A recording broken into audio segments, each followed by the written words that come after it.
నిర్మాణం చేశారు. కొన్ని దశాబ్దాలుగా అక్కడ 2 బార్లు ఉండి జగన్మోహన్ రెడ్డి గారు ఏదైతే నిర్మాణం చేశారో గతంలో అక్కడ 2 బార్లు ఉండి ఒక కన్వెన్షన్ సెంటర్ ఉండే 46 రూమ్స్ ఉండేవి, టూరిస్ట్ ప్లేస్. దాన్ని అంటే బార్లు తీసి ఒక ప్రభుత్వ భవనం కట్టడాన్ని తప్పంటే వీళ్ళు ఎలా గుండు కొట్టారని ఏ విధంగా ప్రచారం చేశారో చూసాం.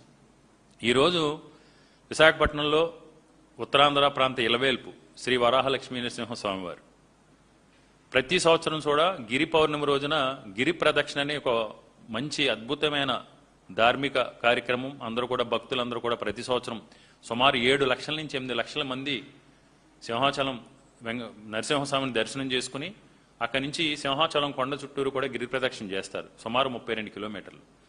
ఆ గిరి ప్రదక్షిణ కొండలో 160 ఎకరాల్ని ఈరోజు సనాతన ధర్మం అని లేకపోతే హైందవ ధర్మం అని మేమే హిందూ ధర్మ